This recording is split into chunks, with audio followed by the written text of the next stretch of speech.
आप सभी मित्रों को सादर प्रणाम। जैसा कि पूर्व निर्धारित कार्यक्रम के तहत आज आप सभी बस्ती जनपद वासियों से, सभी कार्यकर्ताओं से, सभी मित्रों से फेसबुक लाइव के माध्यम से जुड़ने का हमने तय किया था। थोड़ा सा विलंब हुआ, इसके लिए आप सबसे क्षमा प्रार्थी हैं।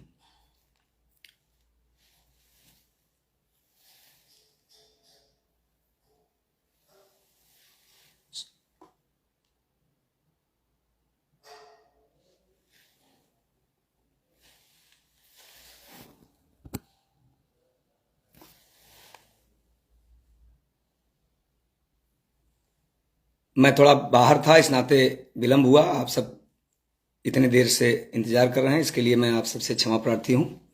मित्रों, सर्वप्रथम तो मैं आप सबका आभार व्यक्त करता हूं, सभी पार्टी के वरिष्ठ नेताओं का, सभी कार्यकर्ताओं का, सभी जनप्रतिनिधियों का और बस्ती की आम जनमानस का, माताओं, बहनों, नौजवान मित्रों का, किसानों, मजदूरों का, कि आप सबके आशीर्वाद से भारतीय जनता पार्टी ने मुझे पुनः एक बार बस्ती से प्रत्याशी बनाया है।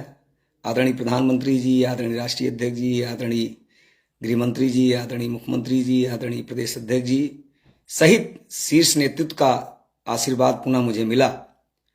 और यह संभव तब हो पाया जब बस्ती के हमारे आमजन का आशीर्वाद मुझे मिला।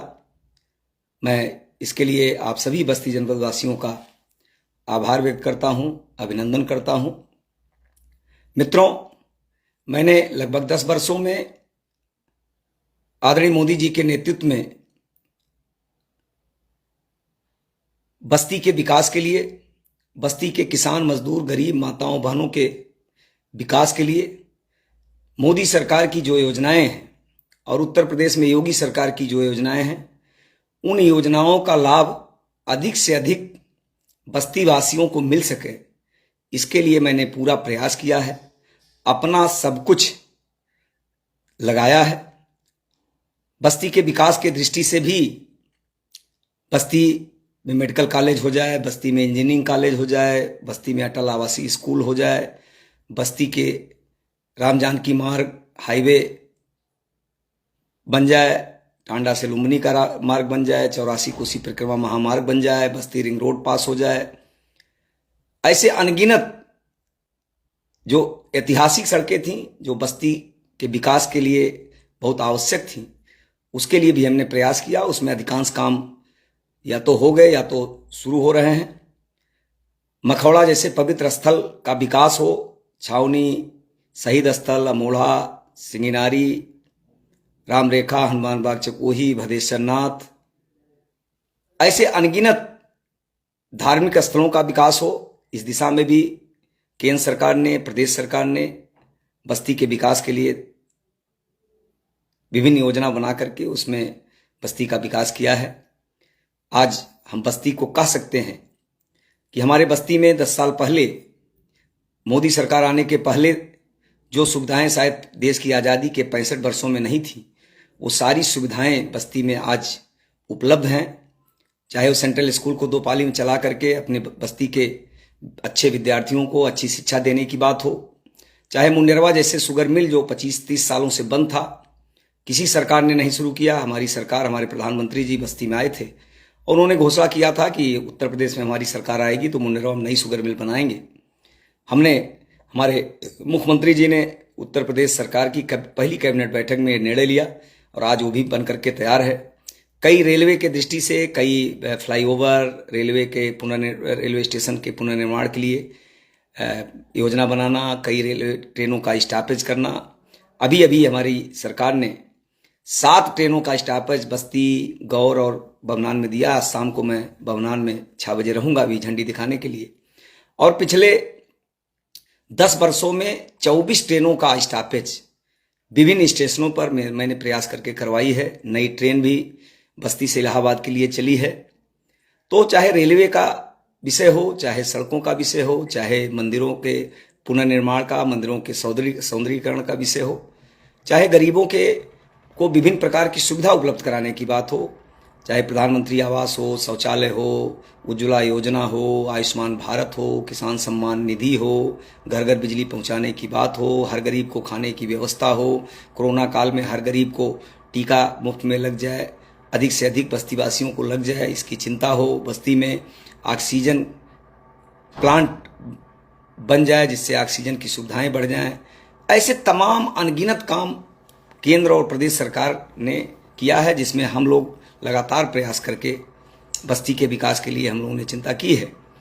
पुनः एक बार 2024 का चुनाव आ गया है। इस चुनाव में आज पूरे देश में एक माहौल बना है। जिस प्रकार आदरणीय प्रधानमंत्री जी के नेतृत्व में गरीबों के कल्याण के लिए, किसानों के कल्याण के लिए, मजदूरों के कल्याण के लिए विभिन्न प्रकार की योजना बना करके लाभ पहुंचाया गया है, वैसे देश की जो कुछ महत्वपूर्ण समस्याएं थी, जो बरसों से थी, 500 वर्ष से ज़्यादा हमारे रामलला एक टिन सेट में थे, वहाँ पर भी हमारी पार्टी ने वादा किया था कि वहाँ पर भव्य राम मंदिर का निर्माण करेंगे। आदरणीय प्रधानमंत्री जी के नेतृत्व में, आदरणीय मुख्यमंत्री जी के नेतृत्व में भव्य राम मंदिर का निर्माण भी हुआ।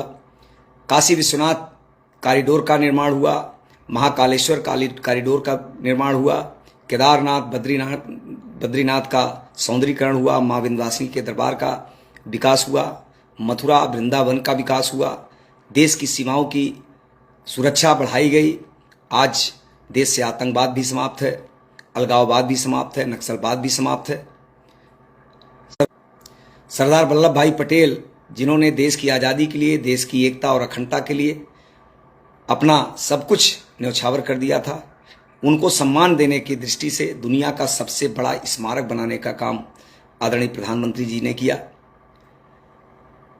बाबा साहब भीमराव अंबेडकर की जन्मभूमि, कर्मभूमि, जहां उनकी शिक्षा दीक्षा हुई, वहां पर पंचतीर्थ बनाने का काम आदरणीय प्रधानमंत्री जी के नेतृत्व में केंद्र सरकार ने किया। दिल्ली के इंडिया गेट पर नेताजी सुभाष चंद्र बोस का भव्य स्मारक बनाने का काम आदरणीय प्रधानमंत्री जी के नेतृत्व में मोदी सरकार ने किया।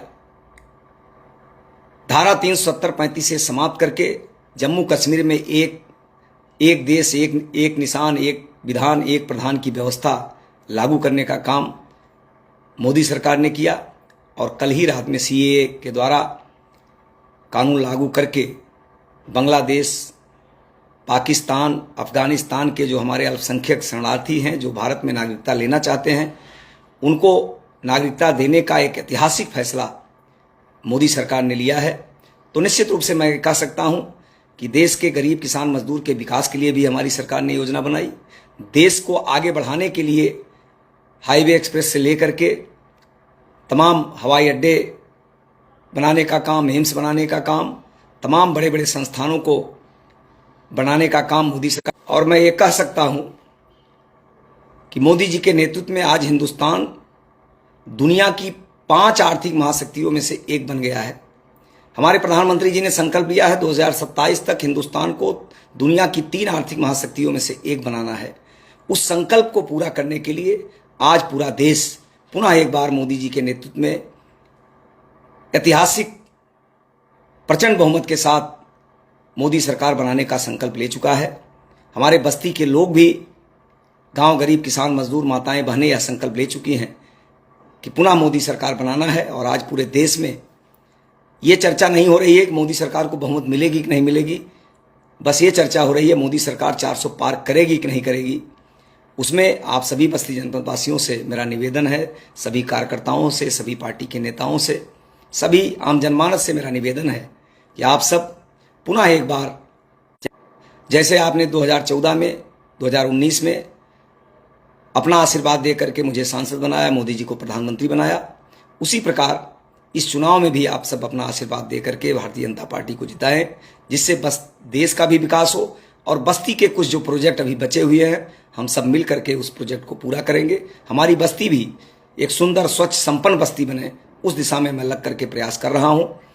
कभी कभी तमाम काम होते हैं, कुछ काम छूट जाते हैं, अभी भी बहुत काम बाकी हैं, क्योंकि 65 वर्षों की जो समस्याएं थी वो शायद 10 वर्षों में सारे काम नहीं हो सकते हैं।